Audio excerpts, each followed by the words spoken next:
എ.ഡി.എം. നവീൻ ബാബുവിന്റെ ആത്മഹത്യയിൽ മൊഴികളിലേറെയും പി ദിവ്യയ്ക്ക് അനുകൂലം. ആത്മഹത്യയ്ക്ക് മുൻപ് നവീൻ ബാബു ദിവ്യയെ സ്വാധീനിക്കാൻ ശ്രമിച്ചെന്നാണ് സാക്ഷിമൊഴി. തന്നെ ഇടനിലക്കാരനാക്കാൻ നവീൻ ബാബു ശ്രമിച്ചെന്നാണ് ദിവ്യയുടെ ബന്ധു പ്രശാന്ത് ആരോപിക്കുന്നത്. കളക്ടറുടെ മൊഴിയും നവീൻ ബാബുവിനെതിരാണ്. മൊഴി പകർപ്പ് മീഡിയ വണ്ണിന് ലഭിച്ചു. ബിനാമി ഇടപാട്, വ്യാജ പരാതി തുടങ്ങിയവയെക്കുറിച്ചൊന്നും കുറ്റപത്രത്തിൽ ഒരു പരാമർശവുമില്ല. സുനിൽ ഐസക് വിവരങ്ങൾ നൽകാനുണ്ട്.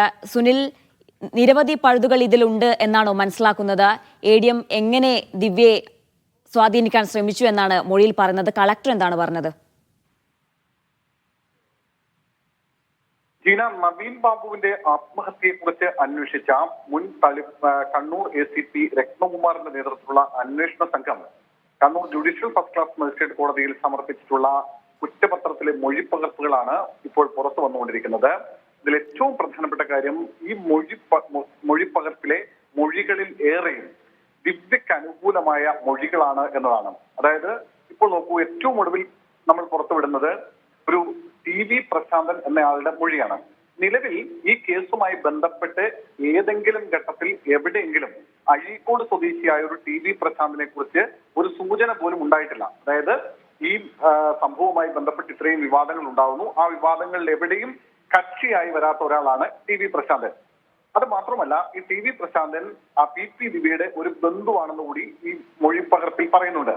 ഈ പ്രശാന്തൻ നൽകുന്ന മൊഴി അനുസരിച്ചാണെങ്കിൽ ഈ യാത്രയയപ്പ് ചടങ്ങ് നടന്ന അന്ന് വൈകിട്ട്, അതായത് നവീൻ ബാബു ആത്മഹത്യ ചെയ്ത ഇതിന്റെ തൊട്ട് തലേന്ന് രാത്രി നവീൻ ബാബു ഈ പ്രശാന്തനെ ഇവിടേക്ക് വിളിച്ചു വരുത്തി, തന്റെ ഓഫീസിലേക്ക് വിളിച്ചു വരുത്തി. എന്നാൽ ഓഫീസിലെത്തുമ്പോൾ അവിടെ കളക്ടറും മറ്റുമൊക്കെ ഉണ്ടായിരുന്നു. അതുകൊണ്ട് അവിടെ വെച്ച് സംസാരിക്കാൻ കഴിഞ്ഞില്ല. തുടർന്ന് നവീൻ ബാബു ഫോൺ വിളിച്ച് പള്ളിക്കുന്നിലെ തന്റെ ക്വാർട്ടേഴ്സിന് സമീപത്തേക്ക് വരാൻ ആവശ്യപ്പെട്ടു. അവിടെ എത്തി. അവിടെ ക്വാർട്ടേഴ്സിലേക്ക് തിരിയുന്ന വഴിയിൽ വെച്ച് പ്രശാന്തും നവീൻ ബാബുവും തമ്മിൽ സംസാരിക്കുന്നു.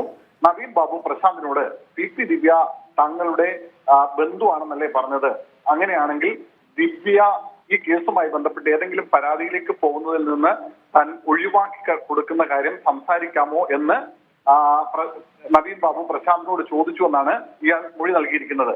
അതായത് ബന്ധുവായ തന്നെ ഉപയോഗിച്ച് ഈ കേസിൽ നിന്ന് PP ദിവ്യയെ സ്വാധീനിക്കാനുള്ള ശ്രമം നവീൻ ബാബു നടത്തി എന്നാണ് ഈ പ്രശാന്ത് എന്ന പുതിയ സാക്ഷിയുടെ മൊഴിയിലുള്ളത്. എന്നാൽ തനിക്ക് ദിവ്യയുമായി അത്ര ഇപ്പോൾ അടുത്ത ബന്ധമില്ലെന്നും താനുമായി അത്ര നല്ല രസത്തിലല്ലെന്നും പ്രശാന്ത് മറുപടി നൽകിയെന്നും അതുകൊണ്ട് തന്നെ ആ സംഭാഷണം അവിടെ അവസാനിപ്പിച്ച് നവീൻ ബാബു ക്വാർട്ടേഴ്സിലേക്ക് കയറിപ്പോയെന്നുമാണ് പ്രശാന്ത് മൊഴിയിൽ പറഞ്ഞിരിക്കുന്നത്. പിറ്റേന്ന് രാവിലെയാണ് നവീൻ ബാബുവിനെ ആത്മഹത്യ ചെയ്ത നിലയിൽ ക്വാർട്ടേഴ്സിനുള്ളിൽ കണ്ടെത്തിയതെന്നാണ് ഈ മൊഴി. മറ്റൊന്ന് നോക്കൂ, ഇതിൽ ഏറ്റവും പ്രധാനപ്പെട്ട മറ്റൊരു മൊഴി കളക്ടർ അരുൺ K. വിജയൻ നൽകിയിട്ടുള്ള മൊഴിയാണ്. ആ മൊഴിയിലും നവീൻ ബാബു തനിക്ക് തെറ്റുപറ്റിയെന്ന് കുറ്റസമ്മതം നടത്തി.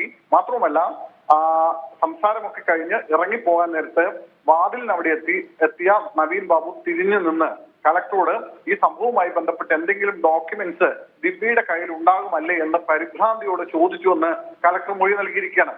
അതായത് ഈ കുറ്റപത്രത്തിൽ ഭൂരിഭാഗം ആളുകളുടെയും മൊഴി എന്ന് പറയുന്നത് ദിവ്യക്ക് അനുകൂലമാണ്, നവീൻ ബാബുവിന് എതിരാണ്. അല്ലെങ്കിൽ നവീൻ ബാബുവിനെ സംശയത്തിന്റെ മുൾമുനയിൽ നിർത്തുന്ന തരത്തിലുള്ള മൊഴികളാണ് ഈ കുറ്റപത്രത്തിൽ ഏറെയും ഉള്ളത് എന്നതാണ് ഏറ്റവും പ്രധാനപ്പെട്ട കാര്യം.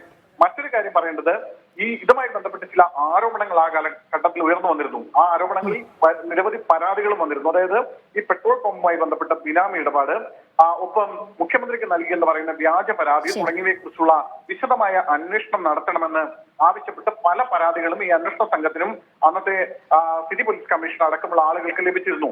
എന്നാൽ കുറ്റപത്രത്തിൽ എവിടെയും ഒരു ഘട്ടത്തിലും ഈ ബിനാമി ഇടപാടുകളെ കുറിച്ചോ ഈ വ്യാജ പരാതിയെ കുറിച്ചോ ഉള്ള ഒരു പരാമർശവുമില്ല.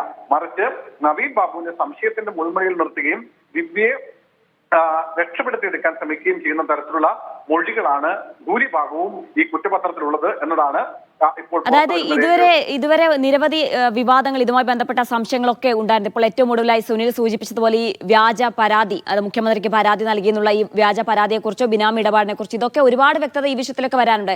ഇതിനെ പറ്റിയൊന്നും ഒരു തരത്തിലുള്ള ഒരു പരാമർശം ഈ കുറ്റപത്രത്തിലില്ല അല്ലേ? അതാണ് ഈ കുറ്റപത്രവുമായി ബന്ധപ്പെട്ട് നേരത്തെ തന്നെ ഈ അന്വേഷണ സംഘത്തിനെതിരായിട്ടുള്ള ആരോപണം നവീൻ ബാബുവിന്റെ സഹോദരൻ പ്രവീൺ അടക്കം അവരുടെ കുടുംബാംഗങ്ങളൊക്കെ ഉന്നയിച്ചതാണ്. അതായത് ഈ അന്വേഷണ സംഘത്തെ മാറ്റണമെന്നും പുതിയ അന്വേഷണ സംഘത്തെ നിയോഗിക്കണമെന്നും ഈ കേസുമായി ബന്ധപ്പെട്ടുകൊണ്ട് നവീൻ ബാബുവിന്റെ സഹോദരൻ അടക്കമുള്ള ആളുകൾ ആവശ്യപ്പെട്ടിരുന്നു. ഇതിന്റെ അടിസ്ഥാനത്തിൽ ഇതിൽ ഇതിന്റെ മേൽനോട്ടത്തിന് വേണ്ടി അന്ന് കണ്ണൂർ റേഞ്ച് DIG ചുമതലപ്പെടുത്തി എന്നല്ലാതെ ഈ അന്വേഷണ സംഘത്തിൽ ഒരു മാറ്റവും ഉണ്ടായില്ല. അതായത് കേസ് ആദ്യഘട്ടത്തിൽ മുതൽ അന്വേഷിച്ചത് അന്നത്തെ കണ്ണൂർ ACP ആയിരുന്ന TK രത്നകുമാറും ഒപ്പം നിലവിൽ ഇപ്പോൾ കണ്ണൂർ ടൗൺ SHO ആയിട്ടുള്ള ശ്രീജിത്ത് കൊടേരിയുമാണ്. ഈ രണ്ടുപേരുടെ നേതൃത്വത്തിലായിരുന്നു ഈ ആദ്യഘട്ടം മുതൽ തന്നെ ഈ അന്വേഷണം ഉണ്ടാവുന്നത്. അതായത് അന്ന് തന്നെ ഈ അന്വേഷണ ഉദ്യോഗസ്ഥർക്കെതിരെ വലിയ ആക്ഷേപം കോൺഗ്രസ് അടക്കമുള്ളവർ ഉന്നയിച്ചിരുന്നു. അതായത് അന്ന് നമുക്കറിയാം നവീൻ ബാബു ആത്മഹത്യ ചെയ്ത് കണ്ടതിന് തൊട്ട് പിന്നാലെ തന്നെ ഈ ആത്മഹത്യാ കുറിപ്പ് ഈ പോലീസ് ഉദ്യോഗസ്ഥരെ എടുത്തു മാറ്റി എന്ന തരത്തിലുള്ള ആക്ഷേപങ്ങളൊക്കെ ആരോപണങ്ങളൊക്കെ അന്ന് കോൺഗ്രസ് ഉന്നയിച്ചതാണ്. മാത്രമല്ല ഈ ഉദ്യോഗസ്ഥരെ അന്ന് മാറ്റി നിർത്തണമെന്ന് കുടുംബം മാത്രമല്ല ഇവിടെ പ്രതിപക്ഷ കക്ഷികളും സംഘടനകളും ഒക്കെ ആവശ്യപ്പെട്ടിരുന്നു. പക്ഷേ ആ ഉദ്യോഗസ്ഥർ തന്നെയാണ് ഈ കേസിന്റെ അന്വേഷണവുമായി മുന്നോട്ട് പോയത്. ഇടയ്ക്ക് ഇതുമായി ബന്ധപ്പെട്ട് വിവാദം ഉണ്ടാകുമ്പോൾ കേസിന്റെ മേൽനോട്ട ചുമതല മാത്രം DIGക്ക് നൽകുകയും അതിനുശേഷം ഈ സംഘത്തെ തന്നെ നിലനിർത്തുകയുമാണ് ചെയ്തത്. അതായത് അന്ന് ഈ അന്വേഷണ ഉദ്യോഗസ്ഥർക്കെതിരെ ഉന്നയിക്കപ്പെട്ടിരുന്ന ആരോപണങ്ങൾ ഒരു പരിധിവരെ ശരിവെക്കുന്ന തരത്തിലാണ് ഇപ്പോൾ ഈ കുറ്റപത്രത്തിലെ വിശദാംശങ്ങളുള്ളത്. അതായത് കുറ്റപത്രത്തിലെ ഭൂരിഭാഗം മൊഴികളും ഇത്തരത്തിൽ ദിവ്യക്കെതിരാകുന്നു. നവീൻ ബാബുവിന്റെ സംശയത്തിന്റെ മുൾമുനയിൽ നിർത്തുന്ന തരത്തിലേക്കുള്ള മൊഴികളാണ് ഇതിലുള്ളത് എന്നതാണ് ഈ അന്ന് ഈ ഉന്നയിക്കപ്പെട്ടിരുന്ന ആരോപണങ്ങളെ കൂടി ഒരു പരിധിവരെ ശരിവെക്കുന്ന തരത്തിലാണ് ഈ വിശദാംശങ്ങൾ പുറത്തു വരുന്നത്. സുനിൽ, ഈ ഘട്ടത്തിൽ ഏതെങ്കിലും ഈ നവീൻ ബാബുവിന്റെ കുടുംബത്തിന്റെ ഭാഗത്ത് നിന്ന് എന്തെങ്കിലും ഒരു നീക്കത്തിന് ഇനി സാധ്യത കാണുന്നുണ്ടോ?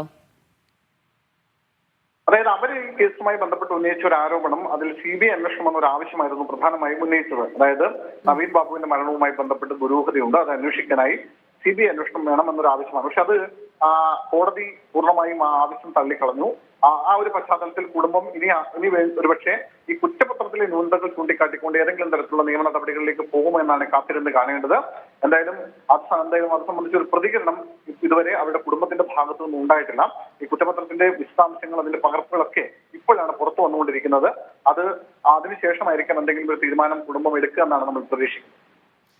ശരി സുനിൽ, ഏതായാലും നവീൻ ബാബുവിന്റെ ആത്മഹത്യയിൽ മൊഴികളിലേറെയും PP ദിവ്യയ്ക്ക് അനുകൂലമാണ്. ആത്മഹത്യയ്ക്ക് മുൻപ് നവീൻ ബാബു ദിവ്യയെ സ്വാധീനിക്കാൻ ശ്രമിച്ചെന്നാണ് മൊഴി. ഒപ്പം തന്നെ കളക്ടറും മൊഴി നൽകിയിരിക്കുന്നത് നവീൻ ബാബുവിന് എതിരെ തന്നെയാണ്. വിശദാംശങ്ങളാണ് സുനിൽ ഐസക് നൽകിയത് കണ്ണൂരിൽ നിന്നും.